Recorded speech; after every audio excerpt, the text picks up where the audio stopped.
नमस्कार, स्वागत है आप सभी का विष्णु एजुकेशन ग्रुप के इस डिजिटल प्लेटफॉर्म पर। मैं उम्मीद करता हूं आप सब लोग स्वस्थ होंगे, मस्त होंगे और जबरदस्त होंगे।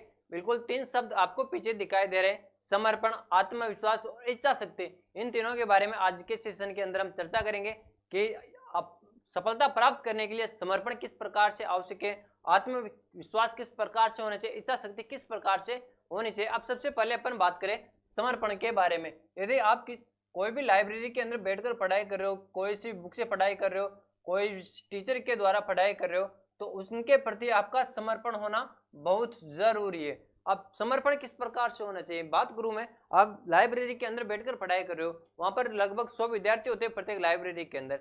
अब आप किसी बुक से पढ़ाई कर रहे हो, और कोई अगर आपको बोले ये बुक अच्छी नहीं है, तो आप क्या है, डिमोटिवेट हो जाएंगे और मार्केट जाओगे, दूसरी बुक ले आओगे। यानी आपका उस बुक के प्रति समर्पण बिल्कुल भी नहीं है। और आप गए बाजार, दूसरी बुक लाई और दूसरी बुक पढ़ने लग गए। अब किसी ने फिर अगर बोल दिया ये बुक अच्छी नहीं है, आप दूसरी बुक लाए और उससे पढ़ाई करें, अब फिर आप डिमोटिवेट हो जाओगे। नकारात्मक शक्तियां आपके अंदर उत्पन्न हो जाएगी कि यार आखिर किस विषय वस्तु से पढ़ाई करें, अपन किस बुक से पढ़ाई करें, कौन से कोचिंग संस्थान से पढ़ाई करें, कौन से सर से पढ़ाई करें। यानी कोई से भी कोचिंग संस्थान से आप पढ़ाई करो, कोई सी बुक से पढ़ो, आप कोई से भी टीचर से पढ़ो, लेकिन उसके प्रति आपका आत्मसमर्पण होना चाहिए, उसके प्रति समर्पण होना चाहिए। अपने आप को उसके प्रति समर्पण कर दो कि नौकरी लगे तो चाहे नहीं लगे तो चाहे, जो ये सर पढ़ाएंगे वो पढ़ूंगा, इस बुक के अंदर जो कंटेंट है वो पढ़ूंगा, ये कोचिंग संस्थान वाले जो पढ़ाएंगे वो मैं पढ़ूंगा। यानी उनके प्रति अपने आप को पूरा समर्पण कर दो। कोई आकर बोले आपको कि सर अच्छा नहीं पढ़ाते, कोई से भी सर अच्छा नहीं पढ़ाते, कोई बुक अच्छी नहीं है, आप उसको बोलो कि अच्छा पढ़ाए या नहीं पढ़ाए, ये बुक अच्छी नहीं है, बुरी है, मैं इससे ही पढ़ाई करूंगा। यानी अपना पूरा समर्पण उस बुक के प्रति कर दो, उस कोचिंग संस्थान के प्रति कर दो, और उनके जो टीचर है उनके प्रति अपना समर्पण कर दो। अब अपन बात करें, अगला शब्द है आत्मविश्वास।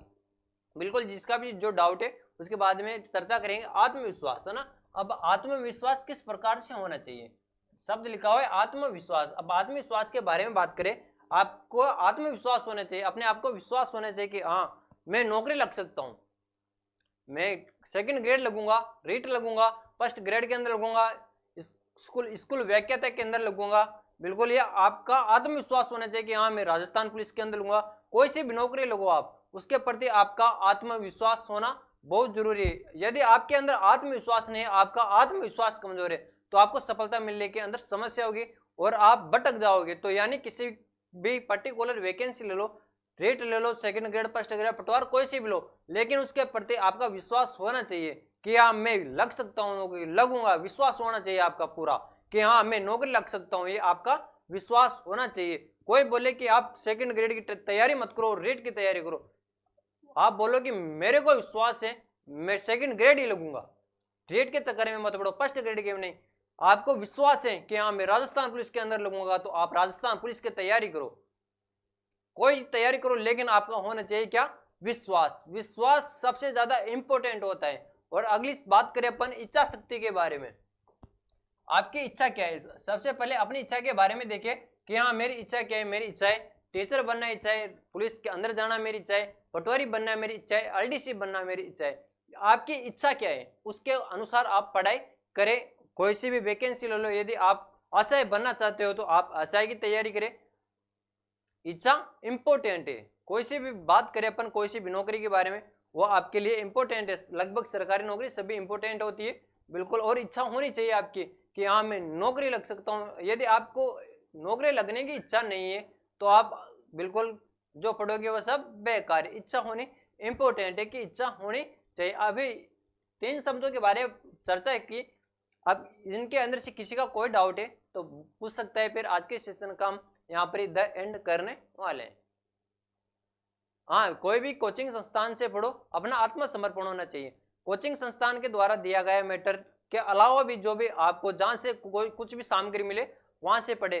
सिलेक्शन होता है किससे, सिलेक्शन होता है भाई साहब अपनी सेल्फ स्टडी से। जब तक आप खुद पढ़ाई नहीं करोगे, जब तक आपका सिलेक्शन नहीं होगा। कोचिंग संस्थान वाले आपको 6 घंटे की कोचिंग दे देंगे, फिर आप घर आ गए, घर घूमने फिरने में मस्त हो गए, जो पढ़ाए वो देखा ही नहीं। यानी आपकी सेल्फ स्टडी काम आएगी वहां पे। सेल्फ स्टडी से ही सिलेक्शन होता है। आज दिन तक किसी भी कोचिंग संस्थान के द्वारा कोई भी सिलेक्शन नहीं करवाएगा। सिलेक्शन होता है तो सेल्फ स्टडी से सिलेक्शन होता है। बिल्कुल। अब यहां तक कोई किसी का कोई डाउट है? ओके, तो सभी साथियों का यहां तक के लिए बहुत बहुत धन्यवाद। Thank you, all the best. जय हिंद, जय भारत।